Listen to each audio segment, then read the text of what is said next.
अकथनीय को कहना। हारा तमिकी की हिरोशिमा, ग्रीष्म के फूल। फ्रांसीसी से अनुवादित। मानव इतिहास में कुछ ऐसी घटनाएं होती है जो भाषा की अभिव्यक्ति क्षमता की सीमा को चिह्नित करती प्रतीत होती है। रसातल खुल जाता है और शब्द तुच्छ होकर भयावहता के सम्मुख पीछे हटते दिखाई देते हैं। हिरोशिमा ऐसे ही रसातलों में से एक है। फिर भी अकथनीय के सामने कुछ लोगों ने साक्ष्य देने का अनिवार्य कर्तव्य महसूस किया, व्याख्या करने के लिए नहीं बल्कि मौन को विनाश के कार्य को पूर्ण न करने देने के लिए। इन प्रहरियों की अग्रिम पंक्ति में हारा तमिकी 1905 से 1951 खड़े हैं, एक जीवित बचे व्यक्ति जिनकी कहानियों का संग्रह हिरोशिमा, ग्रीष्म के फूल शीर्षक से उसकी स्थापना करता है, जिसे आलोचक परमाणु बम साहित्य गेनबाकू बुंगाकू कहेंगे। एक ऐसी दुनिया की त्रयी जो जलना बंद नहीं करती। यह कृति विनाश की प्रस्तावना कायमेत सुनोजुक्योकु, ग्रीष्म के फूल, नाच सुनोहाना और खंडहर हाइक्योकारा से मिलकर बनी 3 कालों में पहले, दौरान और बाद का वर्णन करती है। विस्फोट का लेखन। गाला मारिया फोलाको के लिए हारा की शैली एक नियंत्रित लेखन की नहीं है।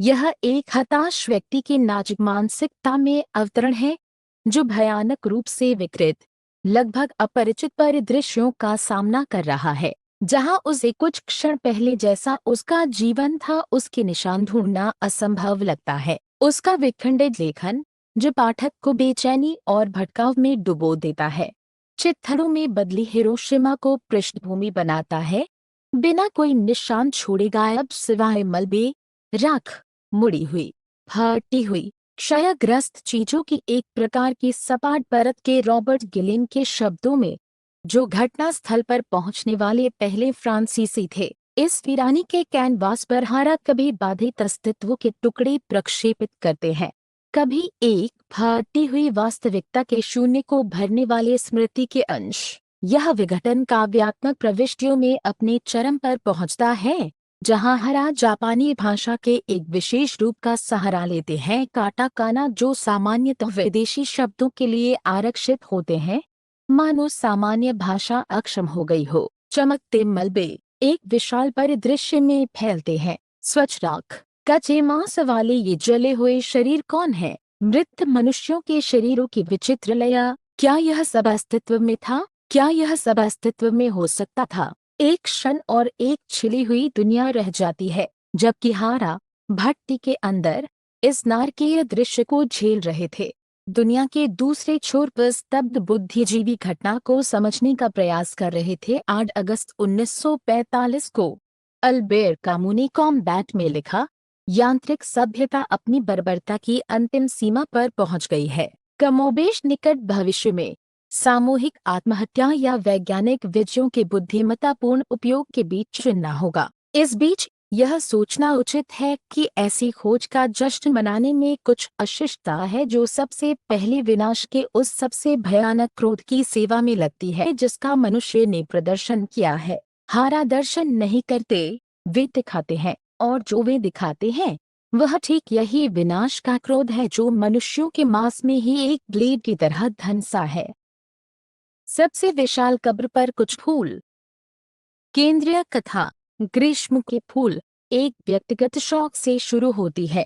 मैं शहर में निकला और फूल खरीदे क्योंकि मैंने अपनी पत्नी की कब्र पर जाने का निर्णय लिया था। हारा के लिए दुनिया का अंत 1 साल पहले ही शुरू हो गया था। उन्होंने अपनी पत्नी सादाए अपने हृदय की सबसे प्रिय व्यक्ति को खो दिया था और उसके साथ इस जीवन के सबसे शुद्ध आनंद। 6 अगस्त 1945 की तबाही इसलिए शून्य से उत्पन्न कोई विच्छेद नहीं है, बल्कि एक व्यक्तिगत त्रासदी का राक्षसी विस्तार है जो परमाणु बम के पीड़ितों की सामूहिक त्रासदी के साथ मिल जाती है और विरोधाभासी रूप से अस्तित्व का कारण कहने की तात्कालिकता बन जाती है। मुझे यह सब लिखित में छोड़ना चाहिए, मैंने अपने आप से कहा, कुछ और वर्षों तक जीने का साहस देते हुए। उनका लेखन अब केवल खंडहरों के बीच एक विलाप नहीं है, यह हिरोशिमा का एक स्मारक बन जाता है।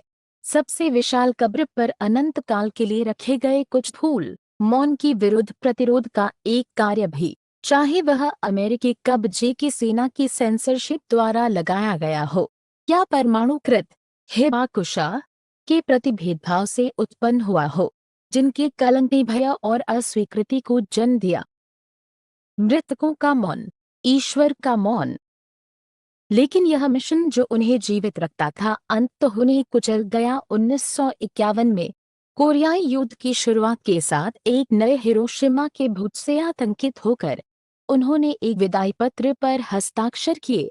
अब मेरे लिए अदृश्य में परे की शाश्वतता में विलुप्त होने का समय है। कुछ समय बाद वे एक ट्रेन के नीचे कूद गए। उनका अंतिम कार्य, जैसा कि नोबेल पुरस्कार विजेताओं बुरो लिखेंगे, मानव जाति की अंधी मूर्खता की विरुद्ध विरोध की अंतिम चीख थी। जब गवाहों की आवाजें चुप हो जाती हैं, स्मृति उन वस्तुओं में शरण लेती है जिन्हें अपराध ने पीछे छोड़ दिया है। दशकों के बाद परमाणु बम संग्रहालय की अपनी यात्रा के दौरान पादरी मिशेल क्वाइस्ट इस भौतिक स्मृति का सामना करते हैं। वे घड़ियों, पेंडुलम घड़ियों, अलार्म घड़ियों के दृश्य से प्रभावित होते हैं। उनकी सुइयां हमेशा के लिए 8:15 पर रुकी हुई।